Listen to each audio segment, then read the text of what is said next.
8 नवंबर 2016 TV screen पर देश के प्रधानमंत्री नरेंद्र मोदी ने एक ऐलान किया था।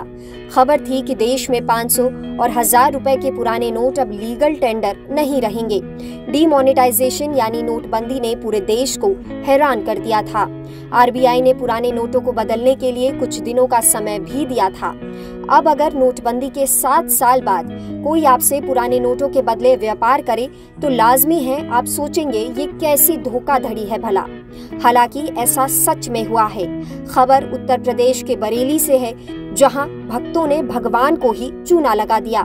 दरअसल श्यामतगंज के श्री साईं श्याम मंदिर में कुछ भक्तों ने मंदिर की दानपेटी में 500 के पुराने नोट डाल दिए।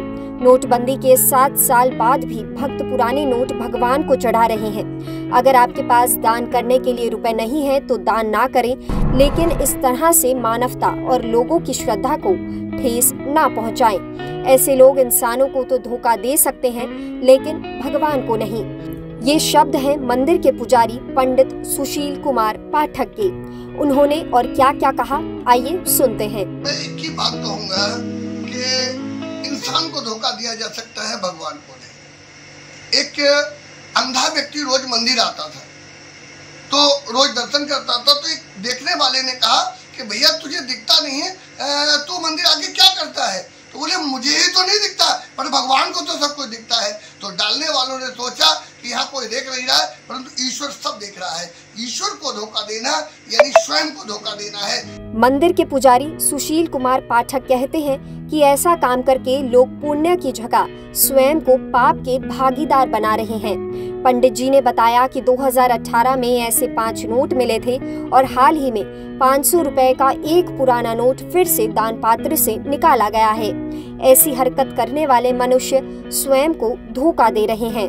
ऐसे नोट जो चलन से बाहर हैं, जिन्हें 2016 में बंद कर दिया गया, ऐसे 5 नोट अक्टूबर 2018 में निकले और एक नोट अभी इसी हफ्ते यानी शनिवार को जब हमने दान पात्र खोला तो उसमें 500 का वो नोट जो चलन से बाहर है, अक्टूबर 2016 में हो गए थे, वो नोट निकले हैं। ऐसे नोट डालना यानी ईश्वर को धोखा देना। ईश्वर को धोखा कौन दे सकता है? यानी स्वयं को धोखा दे रहे हैं ऐसे नोट डालकर। जो अगर आपके पास है आप संभाल के रखिए, कुछ भी कर सकते हो, परंतु दान पात्र में डालना न डालना दोनों बराबर है। यानी धोखा देना ईश्वर को धोखा देने के समान कहलाएगा और इसका कोई पुण्य न मिलके पाप के भागी और बनो। लोकल 18 ने मंदिर के पुजारी से सवाल किया कि दान पात्र से निकाले गए नोटों का अब वो क्या करेंगे।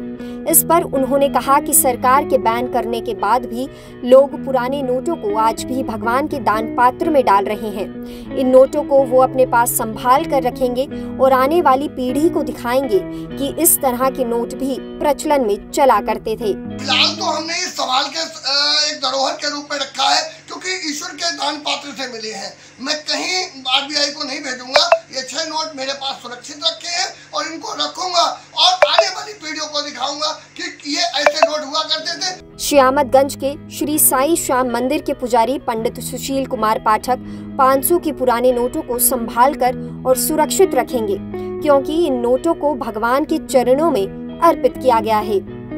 बरेली से लोकल 18 के लिए विकल्प कुदेसिया की रिपोर्ट।